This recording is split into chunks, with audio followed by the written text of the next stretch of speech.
each person you teach into a harmony that never ends.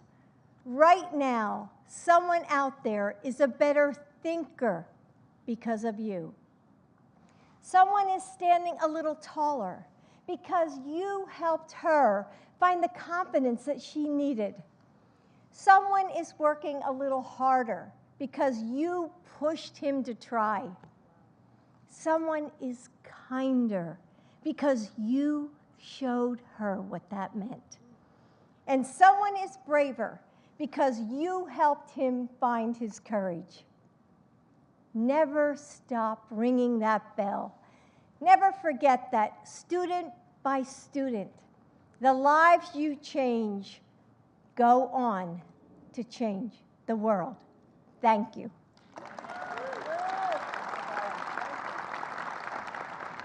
Oh, thank you. Thank you.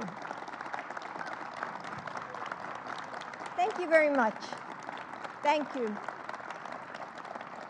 And now, I'm proud to introduce someone who has answered her call with passion, persistence, and pride, the 2023 National Teacher of the Year, Rebecca Peterson.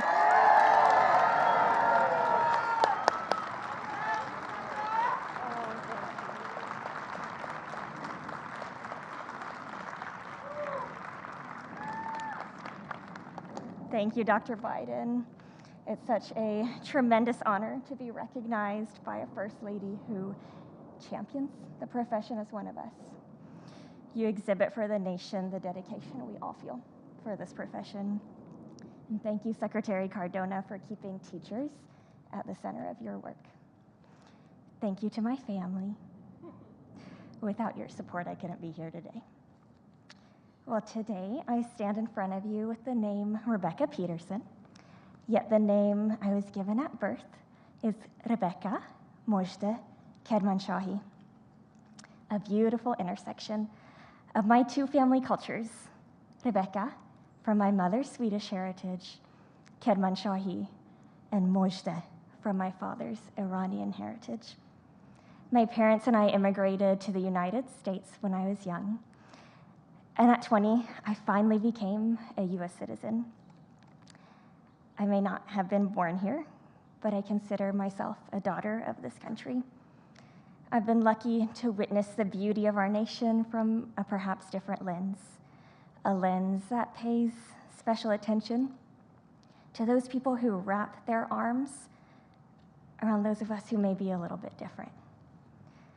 Often those people who held me literally and figuratively were my teachers. They channeled their influence for good, and I was always in awe of the power that they held. Bearer of good news, the meaning of my Iranian name, is the phrase I've spent my career leaning into. Just like my own teachers, my fellow state teachers of the year, and the millions of other teachers in this country, I want to bring the good news of joy and hope to my students and to reciprocate that gift of education that my teachers gave me. As educators, we stand with one foot firmly grounded in the reality of what is, while the other stands in the promise of what can be. We are fueled by the equalizing power of public education to dismantle marginalization, eliminate systemic inequities, and end generational poverty.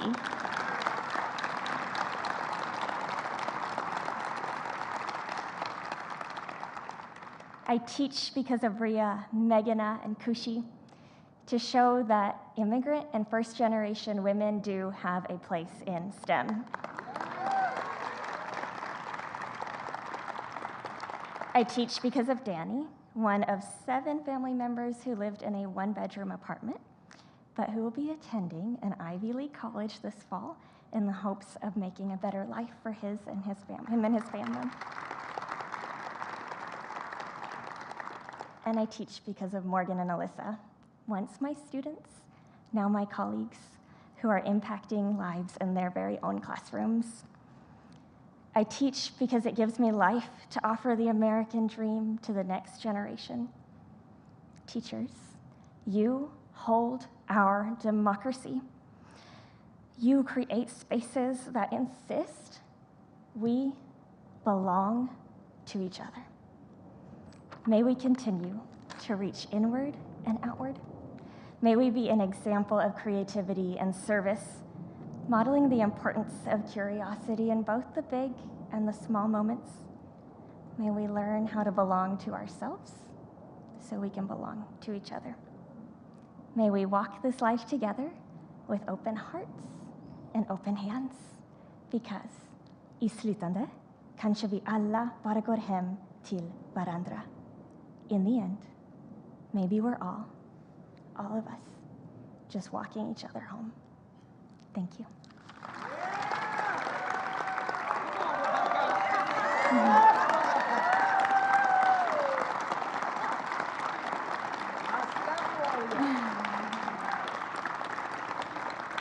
And now, I'm pleased to introduce a president who honors the good news that teachers bring. He knows we can belong to each other and be different. We can belong to each other and disagree. This is a president who knows we can belong to each other the way our students have taught us we can. It's now my honor to introduce the proud husband of an educator, President Biden.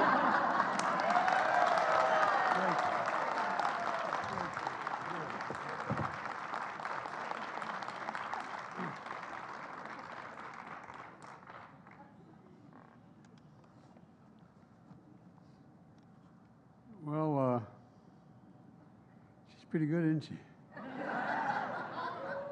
Holy mackerel. Good afternoon, everybody. I'm glad it's a lovely day. I'm Joe Biden, Jill Biden's husband. Secretary Cardona, thank you for fighting so hard for our nation's children and our teachers. And thank you for the members of Congress who are here today, including two outstanding educating Congresswomen, Jonah, and by the way, Jonah Hayes is, Jonah, where are you? There you are, Jonah, right in front of me. Stand up, Jonah. Jonah happens to be a teacher, happens to be the 2016 National Teacher of the Year.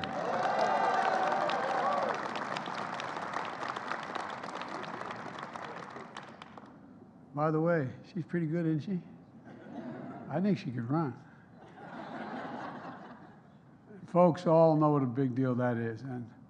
And Congressman Jamal Bowman. Congressman, where are you? Jamal, good to see you, pal.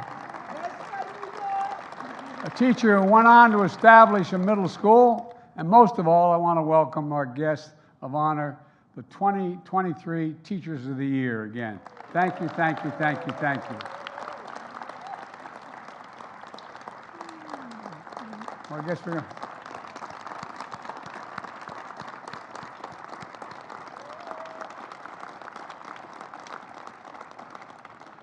Folks, if you didn't know before, we hope you know now.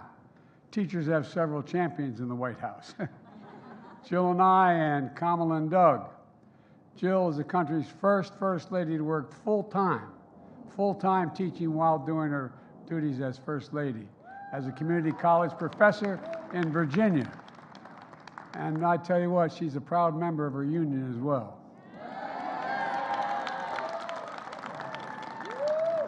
Jill reminds me all the time that teaching is not just what you do, it's who you are.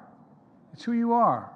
So I want to stand by saying to every teacher here today and every teacher across the country, thank you, thank you, thank you. And I mean it. But as we've seen in the past few years, a difficult profession has gotten even harder. And we ask so much of our nation teachers. Early morning greeting students, late nights grading papers. By the way, if you ever see me getting off of Air Force One in another country with Jill carrying a big bag, she's correcting papers. Oh, you think I'm kidding? I'm not joking. And so, folks, there's no math league or basketball team you coach after school. They call you to make parents meet them you call parents during the lunch hour if their child's having a little bit of difficulty. You pull aside during the planning period because they need extra help. And folks, in teaching over Zoom during the pandemic, by the way, a sidelight here, a lot of parents had to drive up to McDonald's to be able to get online. We're changing that. Everybody's going to have access. Everybody. But at any rate, to bring in extra snacks when you're students because they can't learn when they're hungry, and spending your own money on school supplies, is explaining the unexplainable, from banned books to duck and cover drills. How do you explain that to a child in the year 2023? We ask so much of you, and each and every time you all step up and say yes. And the impact you have on our students is profound. As Jill just mentioned, every single one of us here is at least in part here because of somewhere along the way we had a teacher who believed in us. And I bet you can name your teacher. I can name the one who believed in me. I can name her in grade school and in college. Help me believe in ourselves. That's what you do. That's the power of a great teacher. And the teachers represented here today, you're the best of the best of the best. Thank you. Congratulations to each and every one of you. As they say in the United States Senate, which I served a long time, if you would please excuse a point of personal privilege. I want to give a special mention to Ashley Lockwood from the state of Delaware. Ashley? Stand up.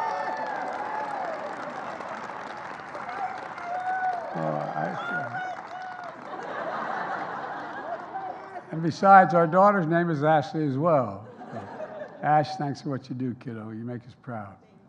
And of course, a huge congratulations to Rebecca Peterson from Oklahoma, our Teacher of the Year. Rebecca moved to the United States as a little girl, the daughter of medical missionaries. She spoke Swedish at first, knew only 2 words in English, 2 words her parents thought were the most important for her to learn. Thank you. Thank you. Soon, Rebecca's teachers here in America changed everything about her. All the teachers we had here, they changed. They gave her a chance. I don't know what she thought at the time. Instead of making her feel self-conscious that she didn't speak English, they told her she was linguistically gifted and taught her how to read. They saw how much she loved math and said she was a superpower. One day, a teacher told her, "I think you should be a teacher." And Rebecca says, "Those words were a song to my heart." A song to my heart. Well, you're still singing, kid. And so Rebecca put her superpower to work, and she became a calculus teacher. Oh, God, do I remember calculus.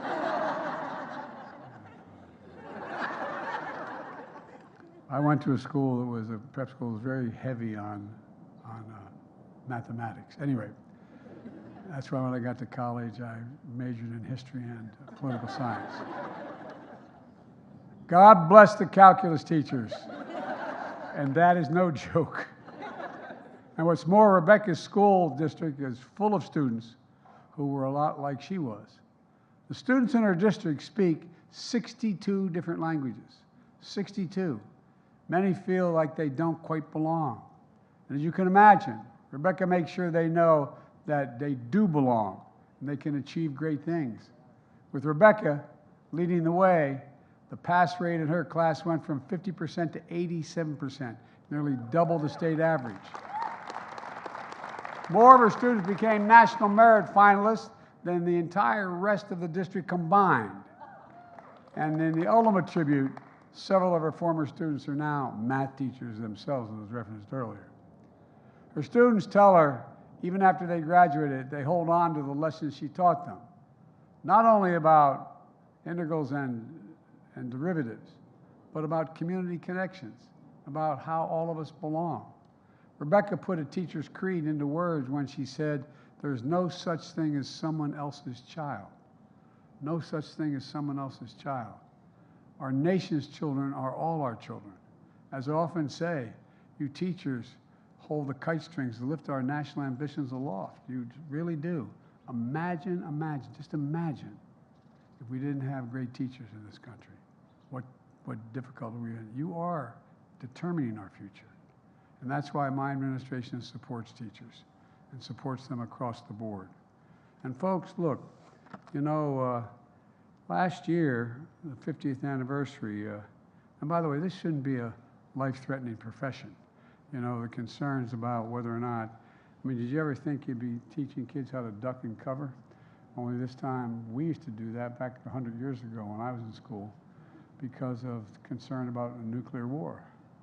But now it's about concern about guns and what happens. You know, common sense gun safety laws to protect our kids and our teachers are badly needed. And we passed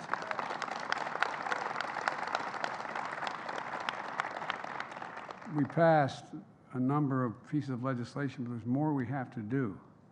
You know, the idea, the legislation that we worked on and got passed was using the American Rescue Plan to provide historic funding for schools to reopen safely so teachers could get back to the classroom, doing what they do best.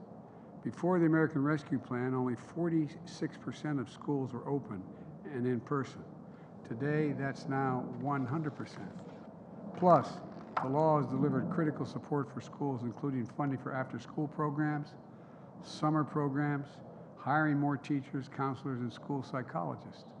In fact, more than 80% of the schools superintendents say they are using funds from the American Rescue Plan to help students recover academically, to address the mental health crisis facing so many of our young people as a consequence of the pandemic, and it's real. And thanks to that law, the number of school social workers is up 48%. The number of school counselors is up 10%. The number of school nurses is up 42%. And since I took office, we've added nearly 80,000 additional public school teachers. 80,000. And this really matters. We passed the most significant bipartisan, I said, gun safety law in 30 years because teachers now find themselves on the front lines and gun violence is a real problem. We want to do more. I continue to call on Congress for common sense gun safety laws to protect kids and our teachers. Teaching should not be a life-threatening profession, and educators should not need to be armed to feel safe in the classroom. Folks, as I said, last year, the 50th anniversary of Title IX, the groundbreaking civil rights prohibiting sex discrimination in schools, passed. Our schools should be places where everyone is safe and safe to be themselves. But across the country of late, from some of our friends on the extreme right, LBT students and teachers are under attack from hateful laws. I've directed Secretary Cardona to strengthen protections of Title IX, to protect both students and school employees from sexual assault, harassment, discrimination on the basis of sexual orientation or gender identity. We're also increasing funding for students who need our help the most, including those with disabilities. Last year, the funding was provided for millions of students through the Individuals with Disabilities Act, the Education Act, I should say. It was the largest increase in nearly 2 decades. In fact, since I became president, we've added $1.3 billion to this funding. And for the first time in 45 years, the Department of Education is updating critical regulations for how public schools can make sure that students with disabilities get the education that we promised them and they're entitled to. And that includes preventing harassment, ensuring equal access to school facilities, playgrounds, and rigorous classwork.